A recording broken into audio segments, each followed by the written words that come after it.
अस्सलाम वालेकुम dear students.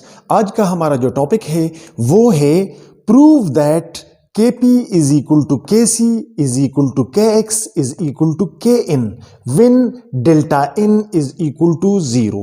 अगर हमारे पास डेल्टा n जो कि है number of moles of product minus number of moles of reactant है, अगर हमारे पास डेल्टा n की वैल्यू 0 है तो हम कहते हैं कि Kp, Kc, Kx और Kn जो है इनकी वैल्यूज बराबर होती है। सो आज हमने इसको प्रूव करना है। So let's start. As we know that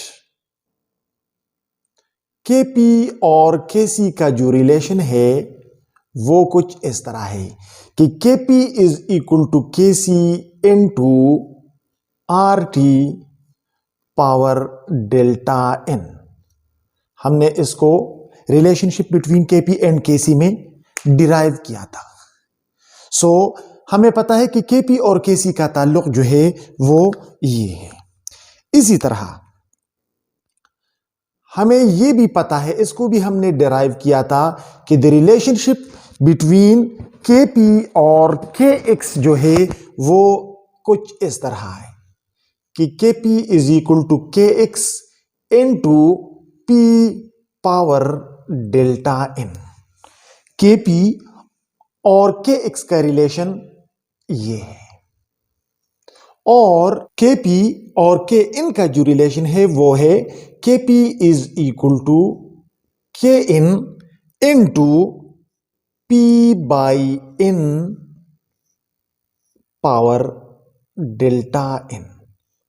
ये तीन रिलेशंस हमने स्टेप बाय स्टेप इनको डिराइव किया हुआ है कि Kp का Kc के साथ ये रिलेशन है, Kp का Kx के साथ ये रिलेशन है और Kp का Kn के साथ ये रिलेशन है। ठीक है, ओके।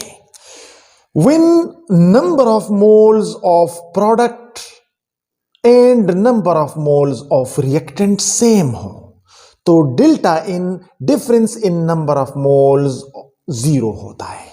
ठीक है, लिहाजा अगर हम इन इक्वेशंस को एक साथ लिख ले वो कुछ इस तरह होगा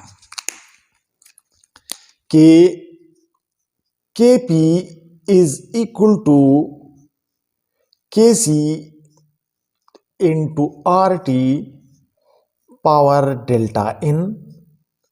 Similarly, Kx into P power delta n and Kn into P by n power delta n है। यानी इन तीनों इक्वेशंस को अगर हमें एक इक्वेशन की शक्ल में प्रेजेंट कर लूं तो वो कुछ इस तरह होगा कि Kp का Kc के साथ ये ताल्लुक है according to equation number 1, Kp का Kx के साथ ये ताल्लुक है अकॉर्डिंग टू इक्वेशन नंबर 2 और Kp का Kn के साथ ये ताल्लुक है अकॉर्डिंग टू इक्वेशन नंबर 3।